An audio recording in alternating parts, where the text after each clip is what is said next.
Hello, Bronco fans and football fans everywhere. Welcome to the Broncos Breakdown on the MHRT Network.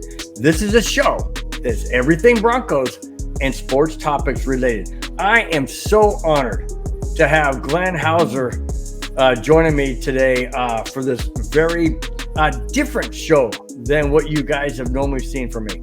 We're going to talk about, well, we'll get into that in a little bit. Glenn, it's great to have you on the show. Thank you so much for joining me. Appreciate it. No, Bill, thanks for having me. And this topic is going to be a fun one. You know, it's definitely near and dear to the hearts of the Bronco fans. So I think we'll have a good lively conversation for sure. Absolutely. So instead of myself, why don't you go and introduce or set up what we're going to talk about tonight? All right. So recently we had three Broncos representatives that have made the semifinalists for the Hall of Fame, for the NFL Hall of Fame.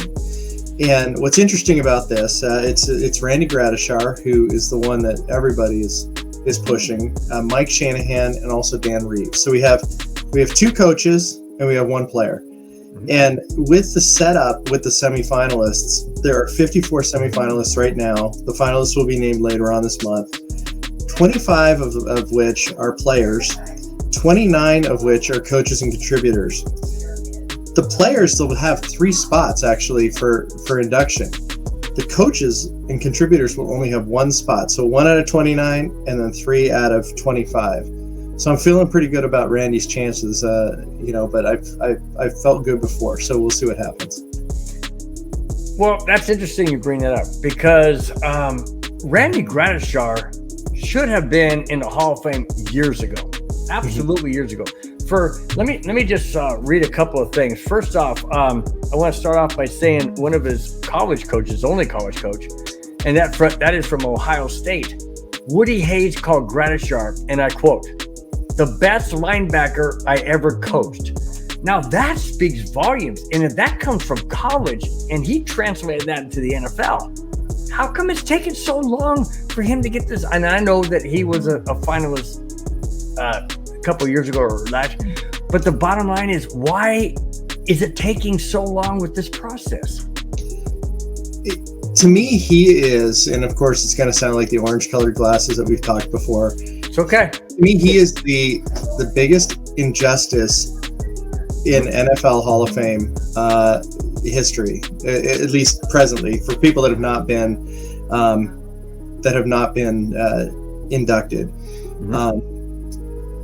This is a man that has 2,049 tackles. They were all logged by Joe Collier, the defensive coordinator, the mastermind of the Orange Crush defense. He has, I'll just go over his stats. In 10 years, 145 games, 19 and a half sacks. Only at 4.5 of those are officially recorded because sacks did not become a statistic until 1982. Correct. 20 interceptions, 13 fumble recoveries. This guy had 4 touchdowns. One of his touchdowns was his dynamic play against the Cleveland Browns. Oh yeah, where the ball bounced off Tom Jackson, and who was laying on the ground into Randy's hands. He runs 93 yards. I mean, how many inside linebackers at 6'3", 240 are able to run essentially the distance of the entire field? To have that speed for a linebacker. And he wasn't even in jeopardy of being tackled. I mean, it was. I think there's multiple reasons, Bill, and I apologize for rambling on, but hey, no, go for it, man. That's why I brought you on. I believe that there's a lot of thought that these statistics are inflated. That there's no way a guy has that many tackles in 10 years. I mean, that's an average of over 200. So I say, let's take 30% off. Let's take 25% off. Whatever number you want to take off where you think it's fair, there's still a ridiculous amount. And I believe that based on the amount of football I was watching when he was playing, this guy was dominating every game. Well, here's I don't mean to cut in, but here's the thing. Even if the defensive line is getting pushed away and opening holes, what's the next line? Linebacker, and that's where Gradishar is. So yeah, I do believe he could have that many tackles. Absolutely. I agree. Another thing I think that hurts him is that the Steelers and the Cowboys were so dominating back then that they did not. I mean, so many of those guys were getting spots. I mean, Randy was getting accolades when he was, when you had like a Jack Lambert, who was playing at the same time and winning these 4 Super Bowls. I think there's a lot of talk about a Broncos bias.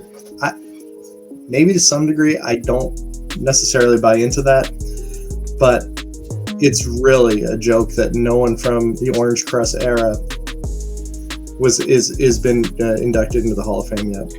I agree. I just want to give you a little bit of career stats that Randy Gradishar had with the Denver Broncos. NFL Defensive Player of the Year, 1978, that is.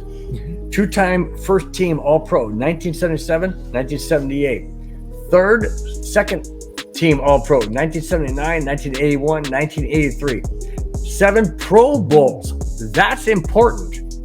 Very important. 7 Pro Bowls, 1975, 77, 78, 79, 81, 82, 83. Come on. Bill, the reason Pro Bowls actually meant something back then, you didn't have 19 alternates. You weren't on the Pro Bowl was important. And it was actually after the Super Bowl. Mm-hmm.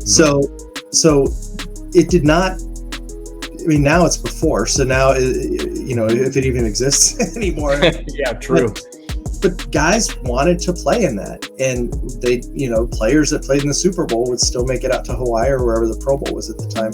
And so that is a real stat. Yeah. If you said somebody now had 3 Pro Bowls, it's like, I mean, you can get down to the 8th quarterback or the, at this point, it doesn't mean much. And that's what's sad. Because you nailed it right then and there. You said this meant something to them. It's not like today where they go, I'm gonna take time out. And now, if you're in the Super Bowl, you don't get to play in the Pro Bowl. Right. So it's totally different. And what Gradishar did, in my opinion, what he did, he should have been in the Hall of Fame years ago. If he doesn't make it this year, in my opinion, it's a travesty. There are guys that have his comparable stats, and they all made it in their first or second year of eligibility. And here he is. And I think one of the things that really hurts him, and here's a stat, I pulled it, or a quote, Mike Kliss had put out, this is a great book actually, the 50 greatest players in Denver Broncos history.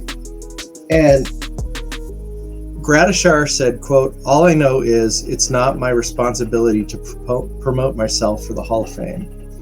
And I think if knowing that it's that important to him, I believe that now's the time to change that line of thinking.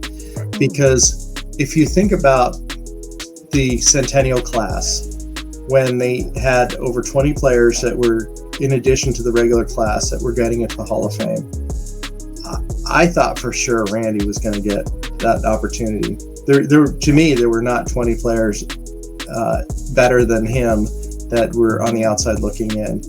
And I remember waking up early, probably threw the jersey on, work, ready for that moment. It didn't happen. And it also didn't happen for Drew Pearson from the Cowboys. And Drew, there's a viral video of him whining, complaining, bitching about, it's not fair. It's like, how deserving he is and everything. And he was PO'd. And there's not that video of Randy. And Drew Pearson, the next time he had the opportunity to be inducted, I believe it was just the following season, he got it. And I think that propelled him back into the minds of these voters. It made them look at him again. To me, it could have worked the opposite way, but I think Randy is eloquent enough that he could really push for it. I mean, everybody's saying this guy deserves to be in the Hall of Fame. So I say I'm at a loss for words, but I've been babbling for the last 15 minutes. Okay. Like I said, Glenn, I brought you on because I love your knowledge. I love your insight. I love your research. And yeah, I mean, that's what this show is about today. Why Why have the Denver Broncos been so snubbed with such great teams? And we're going to get into two head coaches that we're going to talk about that are also in the semifinals. Both those coaches led teams with dominant defenses, dominant offenses.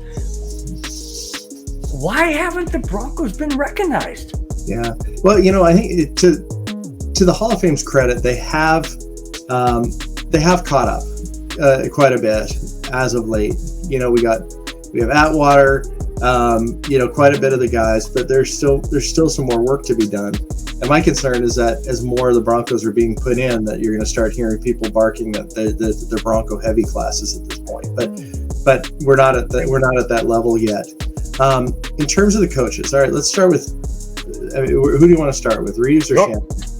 It's your call. I'll throw it your way. Go for it. All right, so let's start with Dan Reeves because that was my choice too. We'll go in chronological order.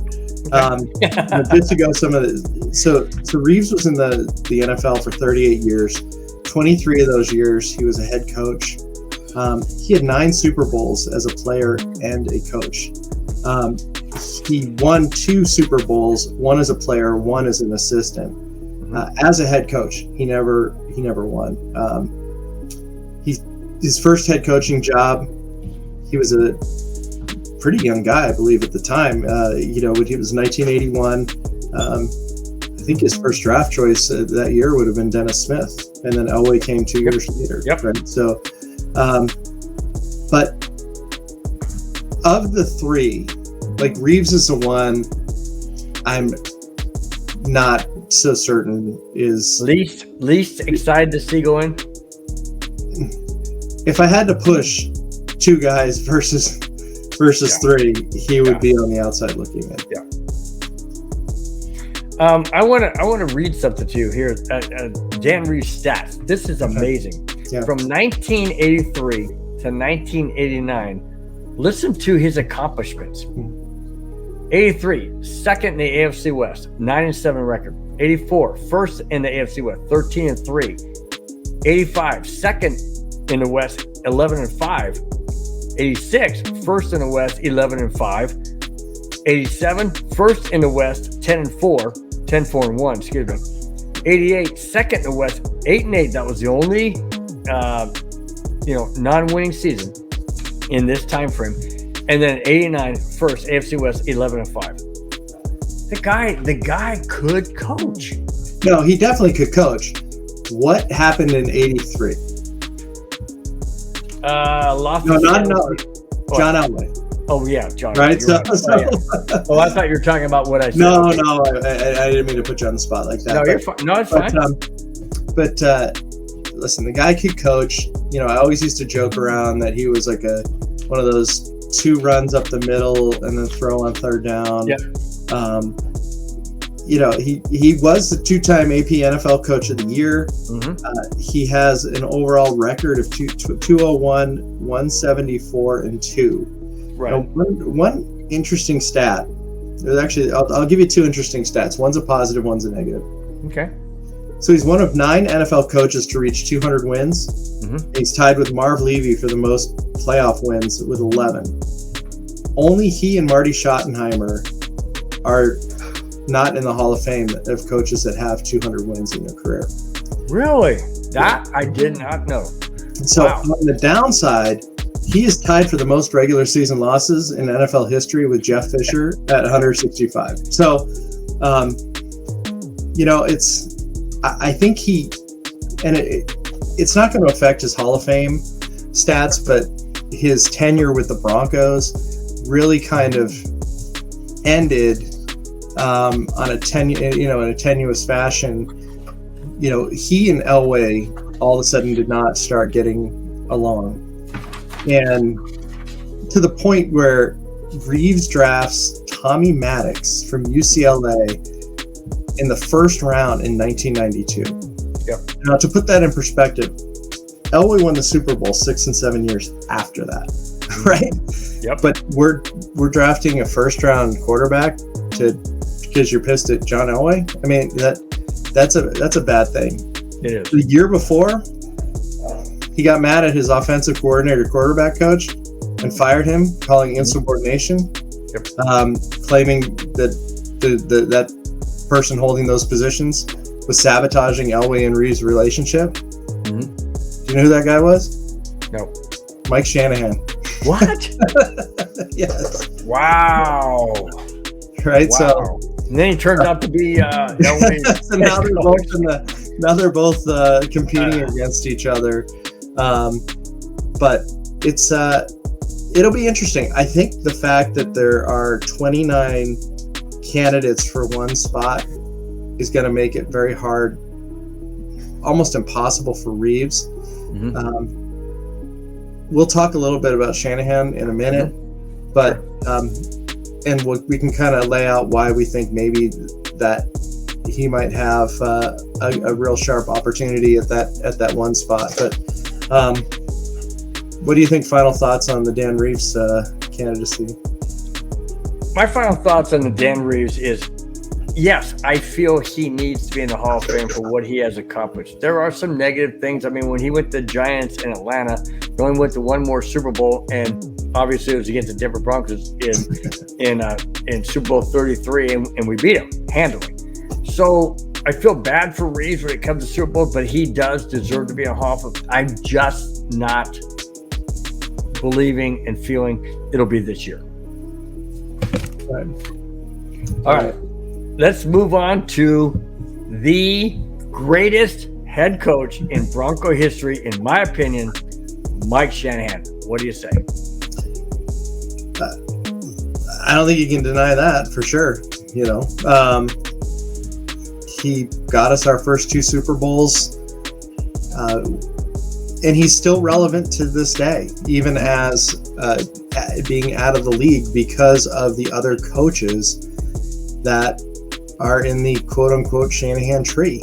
I was just going to tell you that I've got that listed, and I know you do, so go for it. No, I mean, so the coaching tree. So 15 of Shanahan's assistants became head coaches in the NFL or NCAA. Mm-hmm. Art Shell. Yep. Gary Kubiak. I think he ended up doing something pretty substantial for the Broncos. He was okay.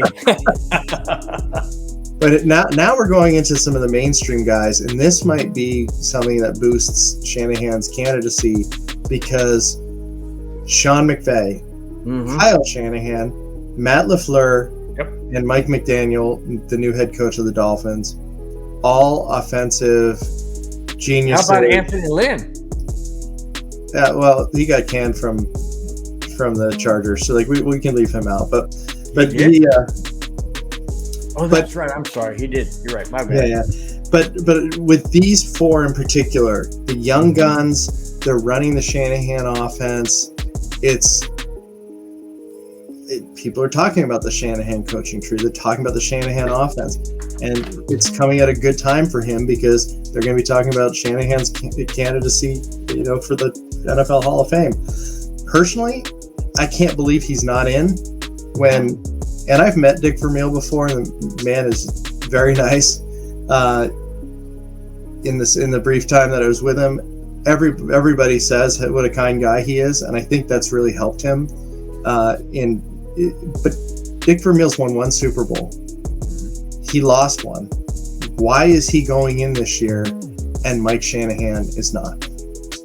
My question is there a hangover from whatever happened between the NFL, Mike Shanahan, and the Oakland Raiders? I don't think so, because if you remember, the Raiders were fighting with the NFL all the time. True, so but Shanahan was in the middle. Yeah, I mean, but he. I don't think that, if anything, because Shanahan hated the Raiders so much. If anything, well, true, but he was our head coach for 1.5 years, right? A year and 8 games, or 6 games, or whatever. Right. I don't see that. I don't see that being something that's significant at all. Okay, I'm gonna wrap it up. I know it's late for you, and once again, Glenn, I really appreciate you being on here. Your insights, your knowledge, I greatly appreciate it. Not all 3 are going to make it in this year's Hall of Fame. That's an impossibility. 2 possibly can make it. Let's just settle and hope that one of them go in. Who is that one person, that one former Denver Bronco you want to see go in this year? I have to say Randy Gradishar. Okay, I agree. It's Shanahan is still relevant. Mm-hmm. Randy's been out of the league for 40 years. And the longer it continues, the more unlikely that justice is served. Like if you look behind me, I've got Tom Jackson there. Yep. He should be in too. No Orange Crush player has been inducted. Louis Wright. John Elway should not have been the first Bronco in the Hall of Fame. I mean, let's face it. But he was the most popular, so that's obviously the reason. But there were other players. I get it. I agree. Deserving players ahead of him, that on the orange and blue. Just to mention a couple of things with Shanahan. I know you were wrapping up, but like his career stats, 178 and 144. Mm-hmm. He fell short of the 200, but those are still great. And the 2 Super Bowl, the Absolutely. 2 Super Bowl championships. I do understand why he was fired by the Broncos. It was not because of his coaching. It was because of his personnel. He was not, in my opinion, not a strong personnel guy. Mm-hmm. He was a great coach, mm-hmm. but I think they probably, this is pure speculation, but I believe that they probably wanted to take that just have him go back to being a coach, and he didn't like it, and that's probably how that relationship ended. But so of the if you had to pick one, are you going with Randy also? I'm going with Randy Gradishar. First and foremost, he's waited the longest. He deserves it. Like you mentioned earlier, Glenn, numerous times, and I totally agree. No Orange Crush team is in the Hall of Fame. That's preposterous. Mm-hmm. That's totally wrong. Mm-hmm. And I don't know what is going on with these people in this committee. I know, there's other deserving players. Well, guess who else is up for coach going into the Hall of Fame this year? John Coryell. He never won a Super Bowl. He never went to one. Well, was he the coach when the Chargers went with Fouts? No. Okay. Yeah, they never went with Fouts. They went with Stan Humphrey. Not Fouts. Stan Humphries. Yeah. So why is he consideration? I know. I could go on. There is an interesting contributor that is a semifinalist that actually is very exciting to me. And I know we were trashing the Raiders a little bit. It's okay. A friend of the network. We can. But Amy Trask, who was the CEO of the Raiders for many years. Wonderful interview you had with her, by the way. Thank you. The Princess of Darkness. She is so cool behind the scenes, so accomplished. Groundbreaking. Mm-hmm. Female CEO for Al Davis, and had great success. And just the stories that she told us, I was so excited for her that she was a semifinalist. I hope she becomes a finalist. And quite honestly, if one of our coaches doesn't get in, I hope she's the one. I would love to see her get in. It sounds sacrilegious, but I would even put her in over one of the coaches because I think Shanahan will get in soon. Well, I want to just say something on that footnote of what you said. When you interviewed her on the 5280 podcast, and she talked a lot about how how Pat Bowlen influenced her life and all that. She didn't have to do that. So you're right. If none of the Broncos, and I know there's going to be some comments, and go ahead, throw them. It's okay. We're talking about a person who had a deep respect for the Pat Bowlen-led Broncos team, and she never said a bad thing about Broncos. And she probably wouldn't on, the show, but what I'm saying is she had a lot of respect and admiration for Pat Bowlen and for the Denver Broncos organization. And I think that speaks volumes. I would love to see her speech inducted in the Hall of Fame. That would be an absolute honor to watch. I totally agree. Yeah. She's amazing. Yeah. Speechless. Speechless is the word when you talk about how she is. Yeah, speechless. And read her book. I mean, I sat down and I read it, and essentially, it just basically in 2 sittings over 2 nights, just because it was just such a good read, and her stories are so funny, and like her conflict with Al Davis, and I mean, she didn't back down from him, and it was just so great. It should be interesting. I look at the other candidates for the players, and you have the Sterling Sharps. You have, of course, Shannon would love to see that. Of course. Right.